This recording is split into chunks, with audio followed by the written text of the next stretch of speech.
The story begins at sea, in the year 1897. A vessel approaches the shore, and it is evident that something terrible has happened aboard. No one seems to have survived the journey. The captain is tied to the helm, lifeless. The rats are already having a feast. But as they reach the beach, they are not the only ones disembarking. The tracks in the sand belong to a much larger animal. The marks by the boat appear to be paws, but gradually take on the unmistakable shape of human footprints. We see that the mysterious traveler has just arrived in London. Then, we jump to the year 2000. Matthew Van Helsing is a wealthy Londoner and owner of the Carfax Museum, where he keeps an unusual collection of artifacts. Simon is his young apprentice, who does not always agree with his mentor. While the young man thinks of reselling items for profit, the magnate is more interested in protecting his relics. Analyzing a new piece, he observes that the artifact is suitable for launching metal arrows, perhaps even made of silver. The inscription says that everyone fears he who walks under the halo of eternal night. This makes Simon laugh, recalling the legends that accompany the Van Helsing family. Matthew's grandfather was a doctor who collected antiques but ended up inspiring a character in the book Dracula and gained a reputation as a vampire hunter. Leaving the office, Simon encounters his boss's secretary, Salina. Resisting his romantic advances, she tells him that she does not date co-workers, although she admits that the rule is quite recent. She went out with Simon last month, but now she wants nothing to do with him. At the end of the shift, a guard goes to the restricted area of the museum. Pretending to answer a call, he subdues the security guards and allows entry for his accomplices. The fake guard is named Trick. He handles the technology aspect, hacking passwords and disabling the security system. The leader of the gang is Marcus. He coordinates the entire operation, managing to bypass even voice recognition and retinal scanning. When the safe is opened, its interior resembles a crypt. Entering with flashlights, the thieves seem a little surprised. The place is filled with old furniture, chandeliers, and books in addition to several crucifixes. Meanwhile, Selina is walking past the entrance to the restricted area. She sees the abandoned counter and the vault door wide open. After thinking for a moment, she decides to enter the crypt. Moving cautiously, she is startled when she accidentally touches a skull. She realizes that there are several others lined up against the wall. And the strangest thing is the dental arch because they all have a pair of sharp fangs. She is startled again when Marcus suddenly appears. But then we find out that they not only already know each other, but they are a couple. It was Selina who planned the heist, although she does not know the contents of the safe. By the level of security, she was expecting her friends to find very valuable works of art or even diamonds. Irritated with his girlfriend, Marcus says that so far they have only seen a bunch of junk. If the safe looks more like a macabre flea market, the millionaire's strangeness does not stop there. Upstairs, unaware of the robbery, Van Helsing is busy with a rather unusual medical procedure. With a syringe, he performs a kind of transfusion from a leech to himself. His pupils change color, and he enters into a sort of trance. Downstairs, the thieves are becoming increasingly apprehensive about their surroundings. A guy named Shade hypothesizes about giving up the robbery and running away. Marcus and Selina do not want to hear anything about it. Arriving at the central chamber, Trick says that everything else has already been checked. If there is indeed treasure, it must be there. The passage has a huge crucifix in front of it, secured by chains and locks. They manage to remove it without difficulty, but when they open the door, the only thing they find is a coffin. Losing patience, the thieves start to curse Selina until Marcus interrupts them.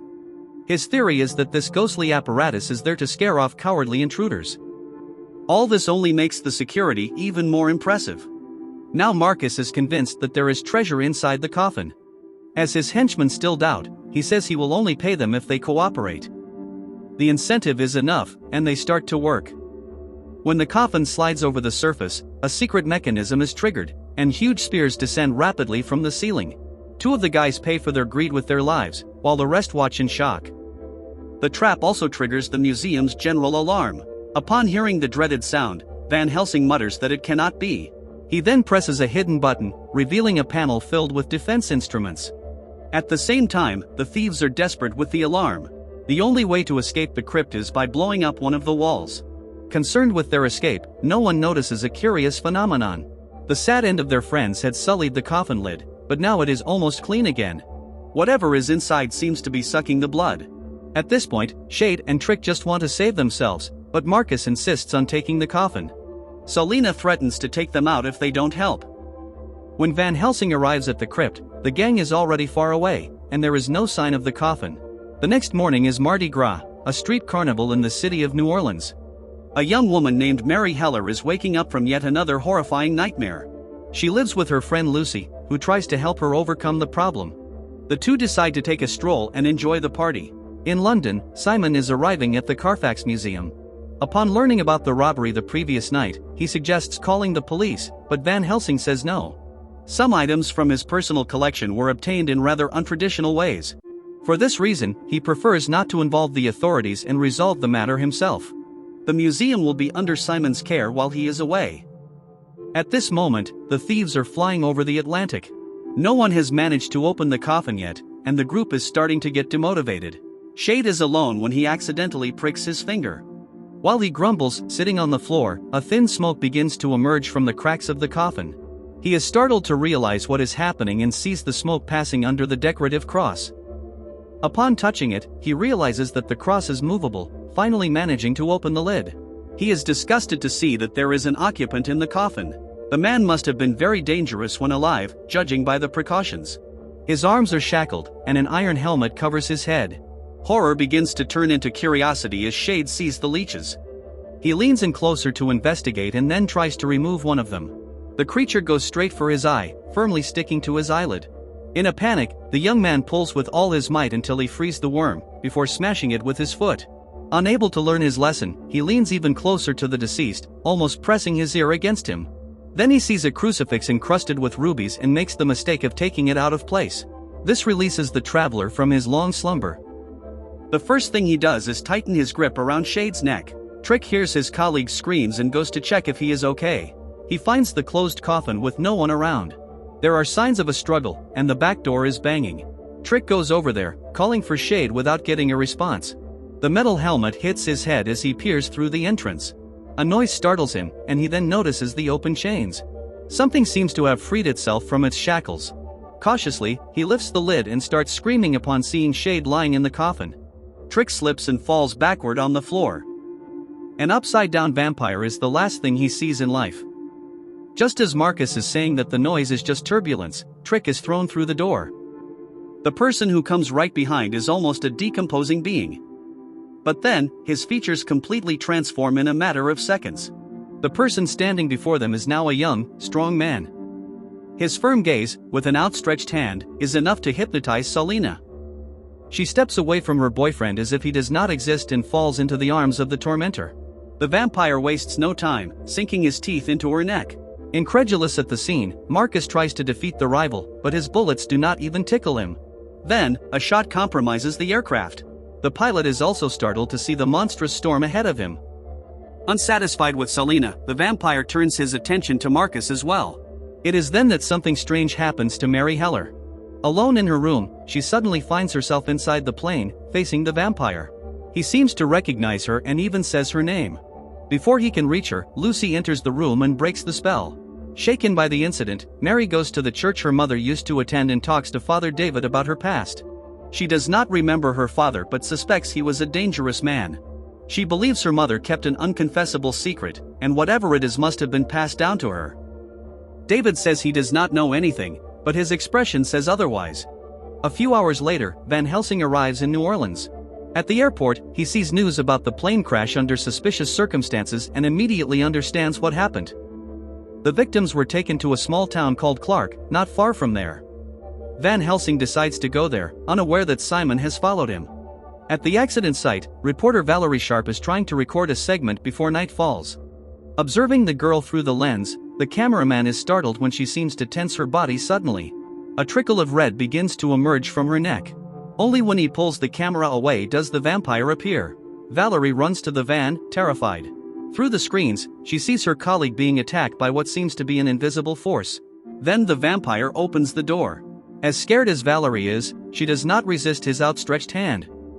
When night falls, Van Helsing arrives at the site where the plane crash victims are.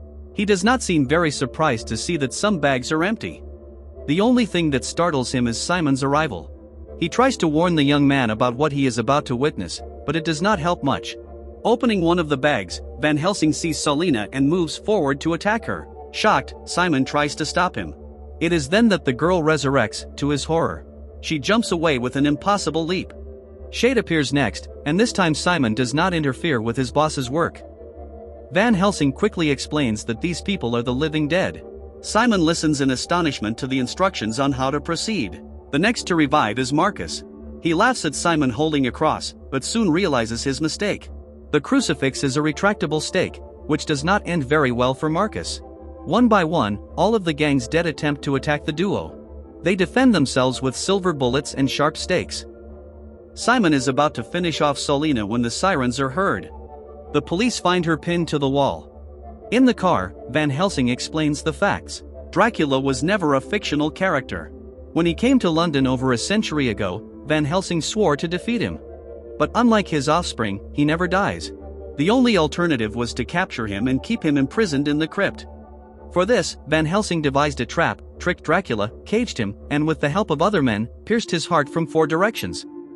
Soon after, he locked him in the coffin. To prolong his own life until he finds a definitive solution, Van Helsing discovered that if he feeds on Dracula's blood through the leeches, he can have a long life without becoming a vampire. Of course, Simon is stunned by all this. Suspecting that the boss has not revealed everything, he asks how he knew that Dracula would come to this city. Defeated, Van Helsing reveals the last secret, his daughter, Mary. The girl continues to suffer from nightmares and visions.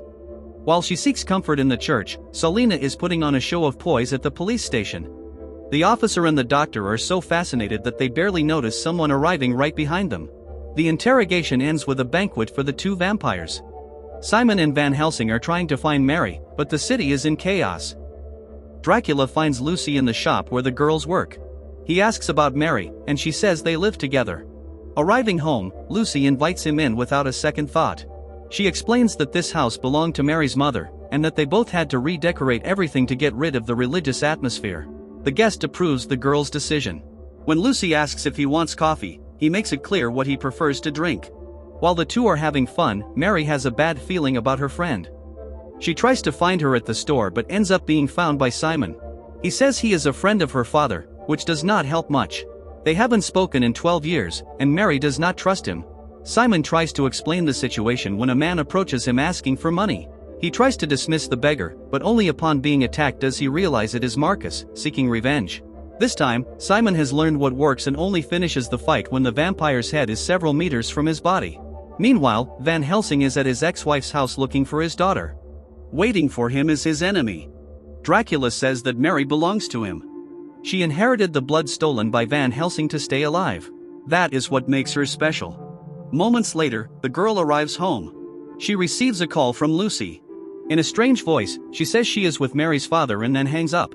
Worried, Mary goes to her friend's room. But who she finds is Van Helsing. He has been definitively defeated. Lucy arrives shortly after, vampirized. Valerie and Solina are with her. The 3 begin to torment Mary until Dracula himself appears. He chases her, alternating between his human form and that of a wolf. Simon arrives when Mary crosses the street door. He fires a silver bullet at the wolf, but the creature merely dissolves into hundreds of bats. He asks Mary where Van Helsing is, and the girl's silence answers everything. They decide to spend the rest of the night at the church. Now Mary knows her origin and is inconsolable with her fate. She has been part of the monster since she was born. Simon says he owes a lot to her father and will protect her at all costs. For her defense, he gives her the cross that turns into a stake. Then, the 2 begin to study the vampire, trying to find a connection between the elements that can stop him.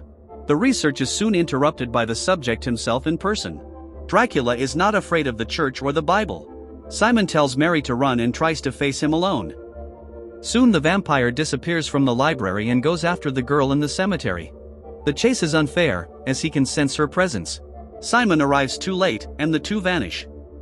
He tries to search for Mary in the city but is soon captured by the trio of vampire women, who do everything to confuse him. Faithful to his principles, he manages to free himself from Valerie, but is knocked out shortly afterward. Dracula is with Mary on a terrace, from where they observe the party. With a bite, he transports her to the past so she can learn his greatest secret. His real name is Judas, and his endless existence is the punishment for the betraying kiss at the Last Supper. His soul was traded for silver coins, and this is the connection between the metal and Christian symbols. After he saw his error in betraying Jesus, he burned with remorse, and instead of asking for forgiveness as Peter did, he tried to end it all using a rope on a tree. As a curse, he was condemned to never die and to wander as a leech. Mary seems moved by such loneliness. The two kiss, and he takes her to his friends. They are with Simon, and Dracula wants Mary to feed on him. To her friend's surprise, she agrees. Everyone revels in the bite, but Dracula realizes it ends too quickly. Mary explains that Simon is a vampire hunter. Even transformed, he will never leave them in peace. She says she wants his head. Proudly, Dracula allows her to take the honors. Just before the fatal blow, Lucy realizes that Simon's neck has not been bitten. Mary changes direction at the last second, and it is her ex-friend's head that flies through the air. Simon manages to free himself and fights Salina until he ends her. Mary confronts Dracula. He says that her efforts are futile. He cannot die because nobody wants him on the other side. No matter what she does, he will always be returned to this world. Mary insists on testing the theory nonetheless. She jumps off the terrace with him, leaving him tied by a rope. Her own fall has little effect due to her semi-human nature. In a fit of mercy, Dracula says he sets her free, and she returns to being a normal girl. The sun rises, and the vampire is consumed by flames. Mary takes her father's surname and takes upon herself the burden of monitoring Dracula's ashes as long as she lives.